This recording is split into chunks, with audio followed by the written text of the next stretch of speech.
G'day, it's Jane from Thread My Bobbin, and today I've just got a quick video for you on how to make the disappearing 9-patch block, something I talked about in a previous video and said I would show, so here it is. Now the disappearing 9-patch is a simple 9-patch block that you can cut in different ways to make a multitude of quilts. And the way that you lay out your blocks will determine what the final pattern looks like. Today I'm just going to demonstrate the basic block. On another day I'll show you lots of variations. Now the layout of the block, you take the fabric that you don't want to be cut and put it in the 4 corners.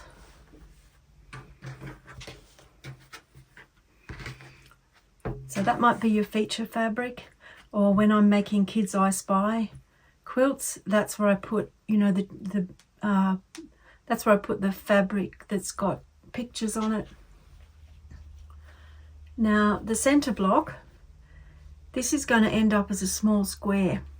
So often, for me, I often choose that's a really bright pop of color because it's going to stand out on the quilt.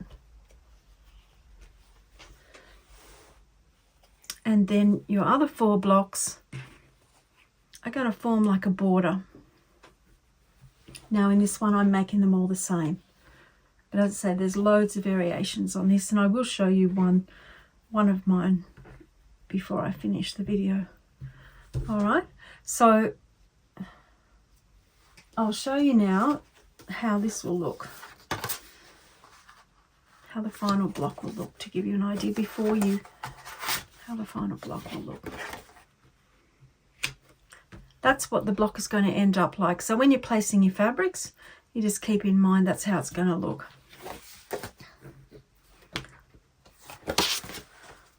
Alright, I'm going to just sew this together like a 9-patch, and then we will cut the block. Here's our 9-patch block sewn together, and I've pressed it.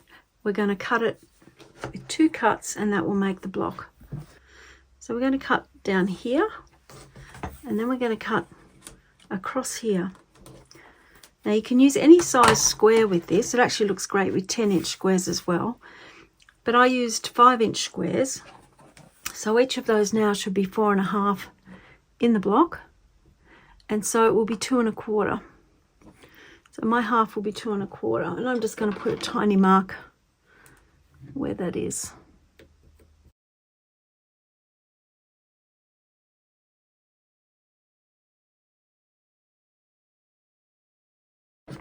And then just cut with your rotary cutter.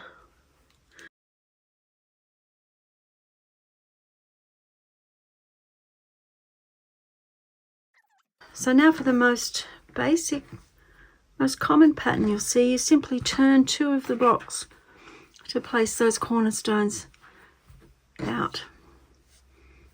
And that's it. That's what the block will look like. You can arrange it in different ways. You could have it all with the cornerstones like that. You can also do it like that.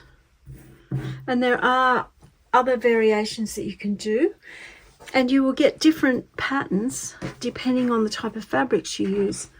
So this quilt, which I absolutely love, this quilt was made, this is a disappearing 9-patch. As I say, it's one of my favorite patterns because you can do so many things with it. I'll just turn it over. Now with this, I'll show you where the blocks are and explain what I did. So there you can see the block.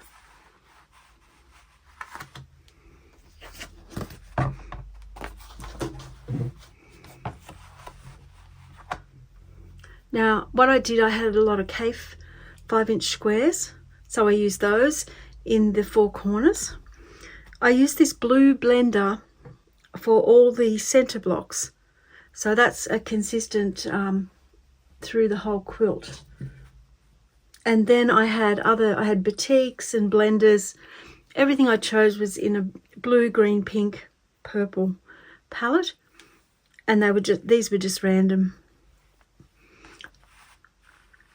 and then cut them, and then I just put the blocks together in a quilt, and that's how it turned out. So you can get really different views depending on how you use the block. And yeah, maybe after Christmas I might do a longer video showing you all the variations. So for these blocks, I'll just show you once again.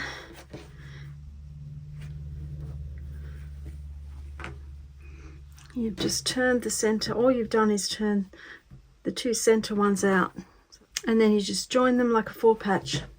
Here's our finished block, and as I say, it's one of my favorite patterns because it's just so versatile and it's quick and easy to make. So I hope that's helpful, and I will see you next week. Bye.